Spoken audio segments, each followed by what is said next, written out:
Plus de 100 ans après le voyage de Napoléon vers Sainte-Hélène, les objets qui l'accompagnaient dans son exil rejoignent pour quelques mois la dépouille de l'empereur aux Invalides. L'exposition Napoléon à Sainte-Hélène, la conquête de la mémoire, retrace la période de 1815 à 1840, date du retour en France du corps de Napoléon. L'exposition nous parle de la vie de l'empereur à Sainte-Hélène, elle parle de ses lectures, elle parle du travail d'écriture auquel il se livre et auquel se livre son entourage. Elle parle aussi, après 1821, de la construction par d'autres de cette légende sur la base des écrits que l'empereur a laissés.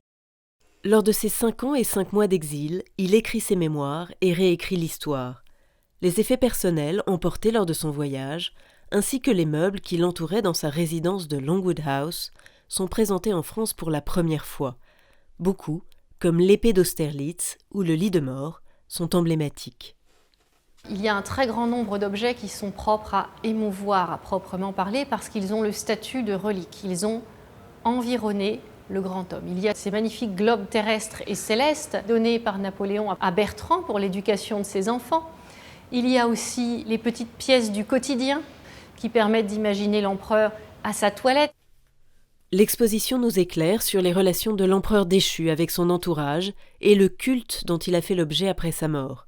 Le masque mortuaire de Napoléon a pour écho un exemplaire acheté chez un marchand de couleurs par Magritte en 1932.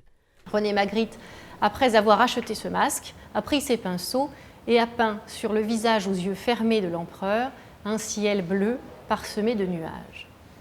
Il s'agit là simplement, pour moi, de la meilleure évocation possible de ce qu'est devenu Napoléon grâce à Sainte-Hélène, un mythe.